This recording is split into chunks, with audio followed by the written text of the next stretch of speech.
Hey, ils ont des gars. Les images parlent.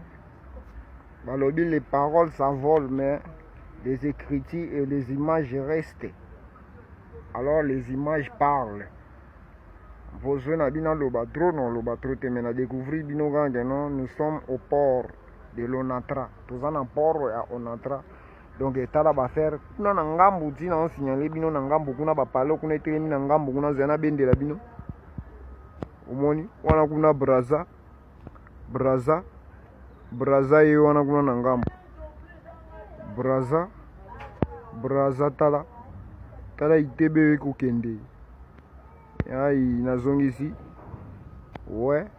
Braza ngo kuna na ngambu. Dona Kapumbu. Koko Chimanga. Koko Ngimbi. Pour on entre en gros. Ngana zana ngawa. Bon mon ngana image au mais je dois vraiment vous expliquer. Ici nous sommes en port. Tala. Ouais, trésor likela yo wana vandi na e. Tueka ko na marque à recherche. Pour la bino bana poto bomona kini kala.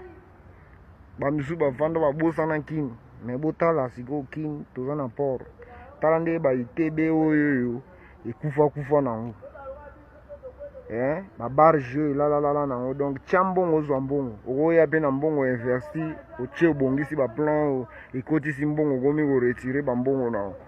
Donc juste c'est ça mais mbongo eza na mbongo ya osakana te. Donc tala kaka. Yango ya port on entra ngo. Nazola kisabino na telemi esika moko te mais naza vraiment likolo yango nazo bomba ba image.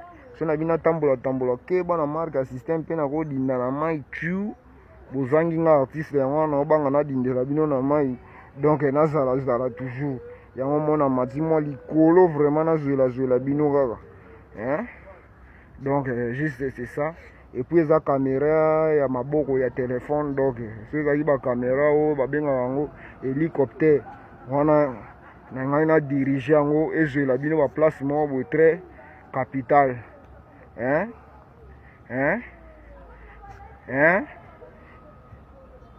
mère Aniti Mambote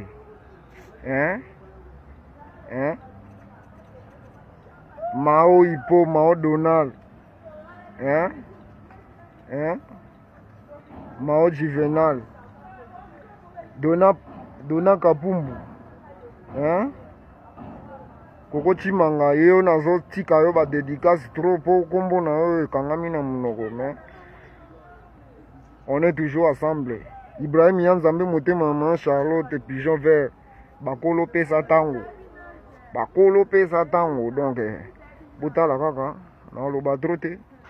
Les images parlent dans ma place. Donc, botala kaka.